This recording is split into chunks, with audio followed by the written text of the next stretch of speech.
రాజంపేట ప్రజలు 6 నెలల నుండి బియ్యం అక్రమ రవాణా అని కాకినాడలో జరుగుతున్న ప్రచారంపై క్లారిటీ ఇచ్చారు మాజీ ఎమ్మెల్యే ద్వారంపూడి చంద్రశేఖర్ రెడ్డి. తన కుటుంబం అక్రమ రేషన్ బియ్యం బిజినెస్లో లేమని తెలిపారు. ద్వారంపూడి ఫ్యామిలీ అంటేనే రా రైస్ వ్యాపారం అని చెప్పారు. అక్రమ రవాణా ఎక్కడ జరుగుతుందో అక్కడ కంట్రోల్ చేయాలన్నారు. రేషన్ షాపు బియ్యం వ్యాపారం చేసే వారి దగ్గర నుండి 5 లక్షలు కొండబాబు వసూలు చేస్తున్నారని ఆరోపించారు.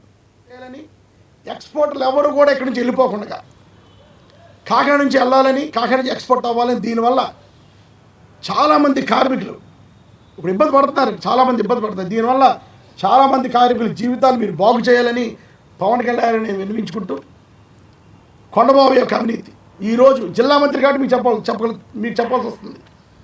మీకు ఇన్ఛార్జ్ మంత్రి నారాయణ గారికి నా విన్నపం ఒకటే, కాకినాడలో ఎప్పుడు లేదు నెంబర్లాట.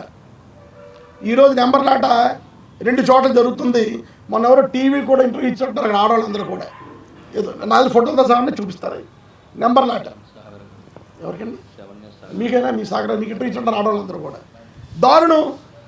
గంటకి నెంబర్లు వస్తాయంట. ఎప్పుడు లేదు. వాళ్ళు నెలకి 50 లక్షలు, ఒకటి 50 లక్షలు ఇస్తున్నాడు అంటే ఇద్దరు కదా ₹1,00,000. ₹1,00,000 ఎందుకే బాబు నీకు ఈ జీవితం? ఎందుకు ఈ జీవితం నీకు? దయచేసి పవన్ కళ్యాణ్ గారు కాకినాడలో ఉన్న ఈ సింగిల్ నెంబర్ లాటరీది అరికట్టాలి. కొండబాబు గారు ప్రతి నెల భార్యల దగ్గర తీసుకుంటున్నాడు డబ్బులు, అవి అరికట్టాలి. రేషన్ డీలర్స్ దగ్గర ప్రతి నెల 5 లక్షలు తీసుకుంటాడు, అది అరికట్టాలి.